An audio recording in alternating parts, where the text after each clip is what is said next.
SI பாலுன்ற ஒருத்தர் வந்து என்கிட்ட கேட்டா நான் தான் கிளிக்க சொன்னேன். நான் படிக்கணுன்றதுக்காக கிளிக்க சொன்னேன். வெளியே மீடியா இருந்தாங்க, எனக்கு அன்னீசி அந்த வெளியே வரதுக்கு நான் தான் தம்பியை கிளிக்க சொன்னேன். இல்ல நீங்க அதை சொல்லாதீங்க நான் தான் கிளிக்க. இதுல என்ன பயம் இருக்கு? நீங்க சர்வ் பண்ணிட்டீங்க. சம்மன் வந்து எங்களுக்கு மீடியா மூலியமா என் கணவருக்கு தெரிஞ்சுக்கிறதுக்கா இல்ல மீடியா அந்த உலகத்துக்கு காட்டுறதுக்கா சம்மன் அசிங்கப்படுத்துறீங்களா? எங்க அவர் மக்களுக்காக நேர்மையா, நான் வந்து அழுத்தே சொல்றேன், நேர்மையான ஒரு தலைவர், எதுக்கும் அஞ்சாத ஒரு தலைவர். அவரு எவ்வளவு வழக்க பாக்குறாரு அவரு. எங்களுக்கு என்னங்க பயம்? அவர் நான் அப்பாவும் சிறைக்கு போனதால பாத்திருக்கேன். என்ன சிறையில எனக்கு என்ன பயம்? எங்களுக்கு அதெல்லாம் ஒண்ணும் பயம் கிடையாது. நீங்க சம்மன் ஒட்டுறீங்க. சம்மன் யாருக்காக ஒட்டுறீங்க? எங்களுக்கு தானே நீங்க செய்தி கொடுக்குறீங்க. நான் அந்த சம்மனை தம்பி நான் கிளிக்க சொல்றேன். நான் வெளியே வரதுக்கு இல்ல, நான் கிழிச்சிருப்பேன். நான் பண்ண ஒரே தப்பு அவர் கிளிக்க சொன்னது. நான் வந்து அவரை வந்து கிளிக்க சொன்னேன். எடுத்து கொண்டு எடுக்க முடியலன்னு சொன்னார். அதனால கிளிங்க தம்பி கிழிச்சு என்கிட்ட கொண்டு வாங்கன்னு சொன்னேன். நான் அதை உட்காந்து நான் அதை பாக்குறேன். பாத்துட்டு போது இந்த நடக்குது. அப்புறம் கொஞ்ச நேரத்துல தேசை வரும்போது நான் அதை சொல்றேன், இல்ல நான் தான் சொன்னேன், நீங்க போங்க, நான் வல்சரவாக்கம் இன்ஸ்பெக்டர் கிட்ட நான் பேசிக்கிறேன்னு சொல்றேன். முடியாது, நீங்க வந்து அவரை அனுப்பலன்னா நாங்க போர்ஸ் இறக்குவோன்றாங்க. எங்க போர்ஸ் இறக்கி நீ எங்க தம்பியை கைது பண்ற அளவுக்கு அவர் என்ன பண்ணிட்டாரு அவரு? இது முழுக்க காவல்துறை வந்து திட்டமிட்டு பண்ணது. இது நீலாங்கரை காவல்துறை அவங்க மொத்தமா சேர்ந்து அது இன்ஸ்பெக்டர் ரவி வந்து ஏதோ முன்னாடியே அவரு, ஏன்னா நாங்க அந்த எங்க வீடு முற்றுகையிட வந்த போதும் நம்ம தம்பிங்க எல்லாம் அமைதியா இருக்காங்க. உள்ள போக சொல்லுங்க அவர் அப்படி நம்ம தம்பி ஏதாவது ஒரு பிரச்சனை பண்ணாங்களா?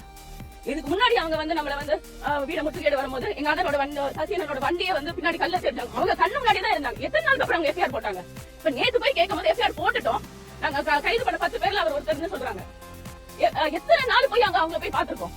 ஒரு நடவடிக்கையும் அவங்க எடுக்கல.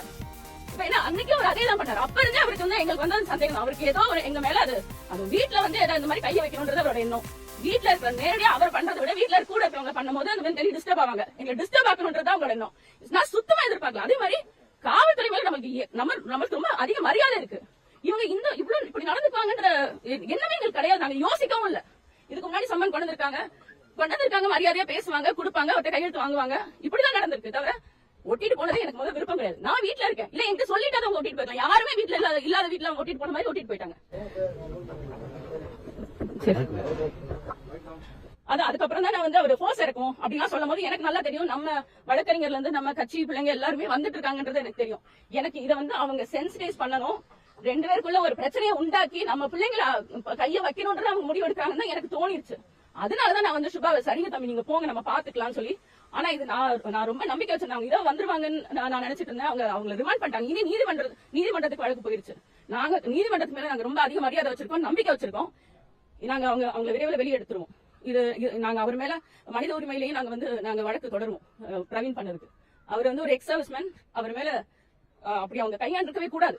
அவர் இங்க இருக்க அவரோட வேலையை தான் அவர் செஞ்சுட்டு இருந்தார். மரியாதையா அவர்கிட்ட பேசி உள்ள வந்திருக்கணும். என்ன கிழிச்சதுக்கு நீங்க அப்படி ரியாக்ட் பண்ணுவீங்களா? நீங்க மரியாதையா பேசி உள்ள வந்து யாரு கிழிச்சாங்கன்னு கேட்டிருக்கலாமே, பேசிருக்கலாமே. ஏன் மேடம் கிழிச்சிங்கன்னு என்கிட்ட கேட்டிருக்கலாமே. என்னைய கைது பண்ணிட்டு போங்க. இல்லாட்டி நான் தான் கிழிக்க சொன்னேன். நான் தான் கிழிக்க சொன்னேங்க. அதை நான் சொல்லிதான் தம்பி வந்து கிழிச்சாரு.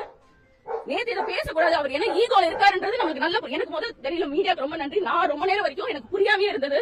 நான் மீடியால தான் அந்த வீடியோ பார்க்கும் போதுதான் அண்ணன் ஒண்ணும் பண்ணல. அவர் சும்மா நின்னவரை இவர் அந்த சத்தம் கொடுத்தது, என்ன தள்ளுறியா நீ என்ன பண்றியா, இந்த சத்தம் எல்லாமே ஒரு டிராமா பண்ணி தான் அவர் வந்து உள்ள வந்து அவர் அப்படி ரொம்ப அப்படி இழுத்துட்டு போனது. அது நம்மளுக்கு நம்ம எல்லாரும் ஒரு குடும்பமா நம்ம இருக்கோம். நம்ம அதெல்லாம் நம்மளுக்கு அது தேவையில்லை. நீ சட்டத்துக்கு புறமா உண்மையிலே எதுவும் செஞ்சுட்டாங்களா?